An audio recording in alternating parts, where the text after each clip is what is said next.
to discuss Pascal's Triangle and the Binomial Theorem, and how you can use Pascal's Triangle to simplify the Binomial Theorem.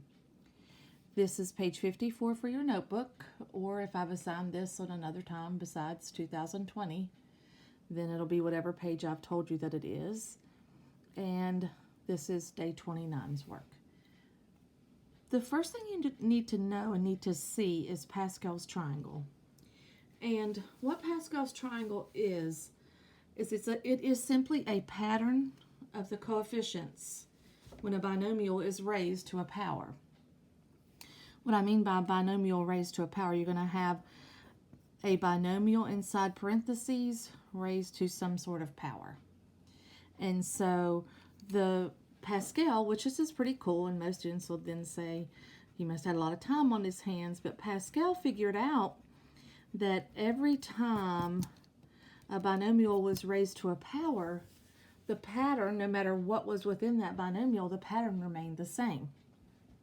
So let's talk about if you would raise a binomial to the 0 power. What is anything to the 0 power? Well, anything to the 0 power is 1. So that's the very top number in the binomial theorem. And that's when you have the 0 power. Okay, so if you raise something to the 2nd power, then he noticed that the coefficients always had a common factor or a ratio of 1. They did not have a common factor. Okay, then here's where if he raised to the 0 power, oh sorry, this was 1st power. 0 power, 1st power, 2nd power. If he raised to the 2nd power, the pattern changed just a little bit. There was still not a common factor between the first term and the last term, but the middle term for every single binomial that he did always had a factor in common of 2. The coefficients, that is, because you're talking about the coefficients. Now, can you see how this 2 was gotten? Let's talk about how it is. The first term at the top or point of your triangle is always 1. The second row here is always going to be 2 1s. To find every row after that, there's a pattern that occurs. The outside numbers are always 1. Every row increases by 1 number. And to find this number here, then you add the preceding 2 numbers to get that number. 1 plus 1 is 2. Now let's look at the next row because it's going to seem a little strange. So to get the next row, again, the first number and the last number are 1s. To get this number here, I'm going to use orange. To get the number that goes here, you add 2 plus 1 to get this number. 2 plus 1 is 3. To get the number that goes here, you add 1 plus 2 to get that number. 1 plus 2 is 3. Let me get a pen to make this a dark 2. I don't know if you can see that or not. You may want to go back and make sure you see that's a 2. Now let's see if we can get the next row. For the next row, remember the first and the last term are 1s. There were 4 numbers in this row, so there'll be 5 numbers in this row.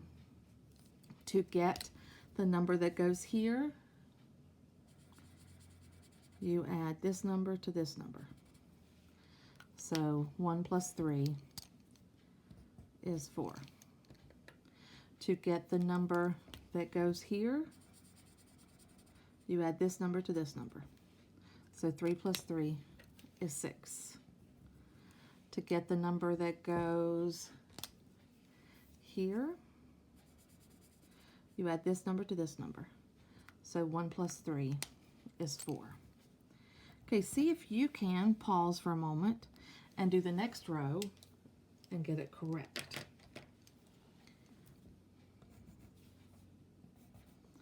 Okay, so the number that goes here, 4 plus 1 is 5. The number that goes here, 6 plus 4 is 10. Here, 4 plus 6 is 10. Here, 1 plus 4 is 5. I can make sure I'm correct. This row had 1, 2, 3, 4, 5 numbers in it. This row has 1, 2, 3, 4, 5, 6. So every row has one more. Now we can try one more just since I have space for one more. Remember, the first term and the last term are the same. The number that goes here, 5 plus 1 is 6. Here, 15. Here, 20. Here, 15. And here, 6. Okay, so that is Pascal's triangle. Now I want you to look at the binomial theorem. You do not have to write this part down. I just wanted you to write down the binomial theorem so you can have it later on within your mathematics experience. You may have to use it, and I just want to explain a couple things. This is the Greek letter sigma. In mathematics, it stands for summation. You're summing. You're adding. You're adding values that you get here from 0 for k all the way up to n, which is the exponent here. Then this here is a combination found by doing this work over here. This over here is a combination of n things taken k at a time.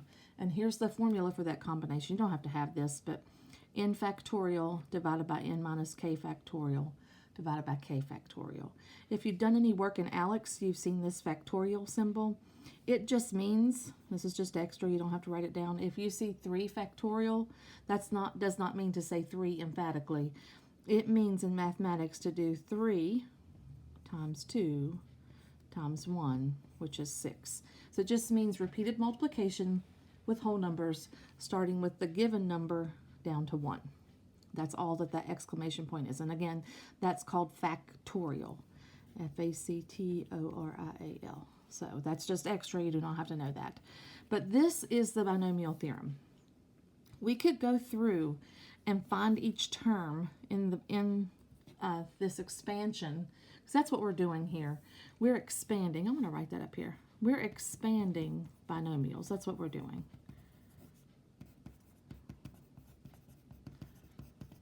We're expanding binomials. Now, I'm going to show you a little bit easier way to do this than this. And this really isn't complicated once you get into it, but I just want to show you the way I show students to do this. Here's what I tell them to do. First of all, add 1 to this exponent. That's 4. So you are going to have 4 blanks here.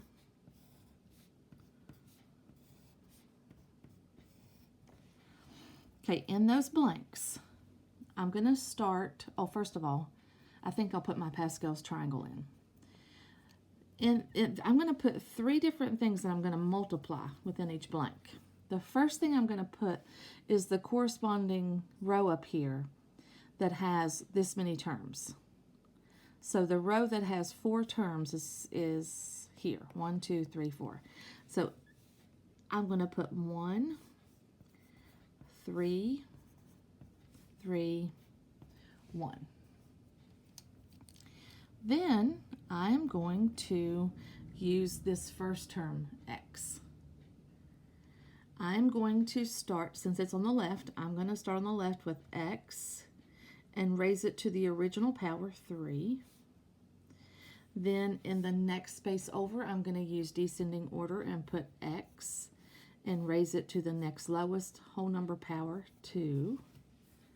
Then I'm going to put x to the first power, and then I'm going to put x to the 0 power.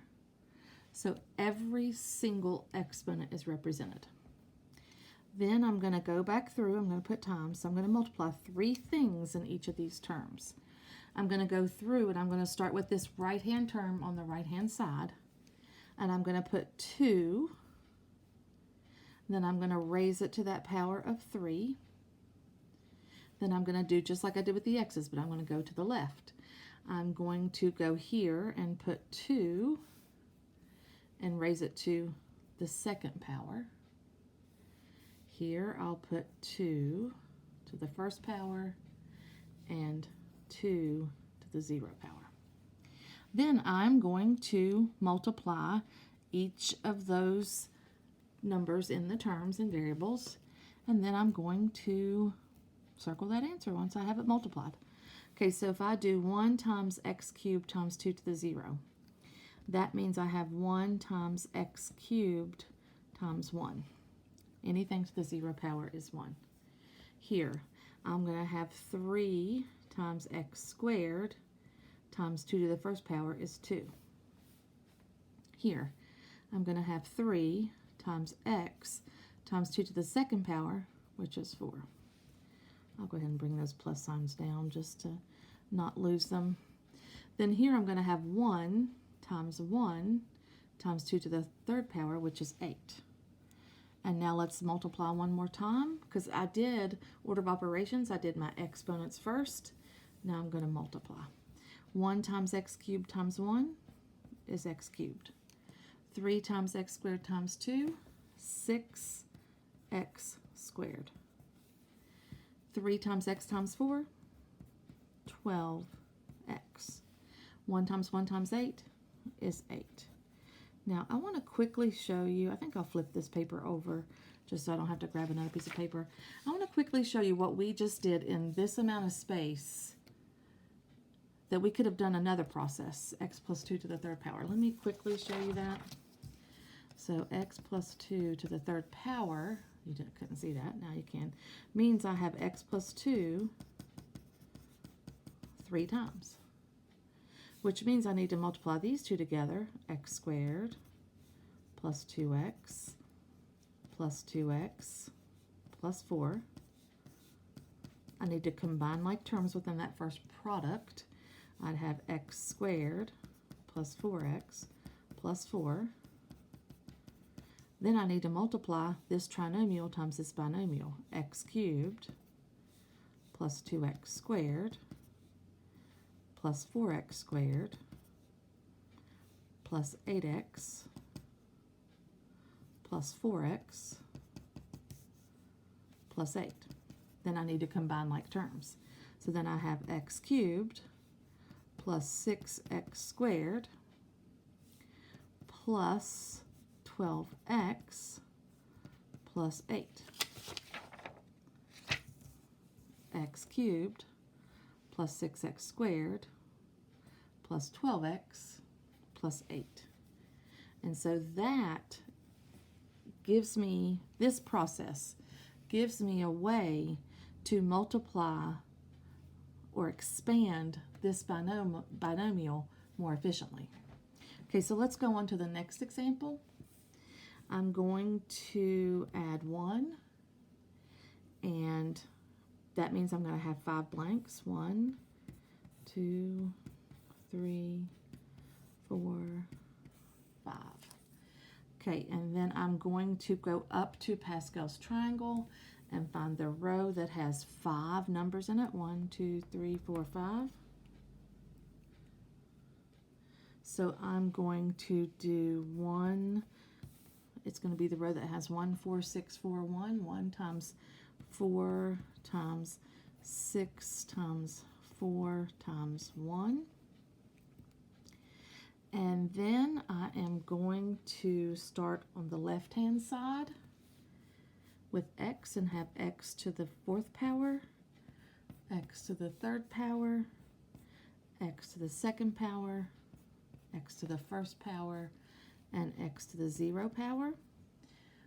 You may catch the rest of this problem on part 2 of Pascal's triangle and the binomial theorem.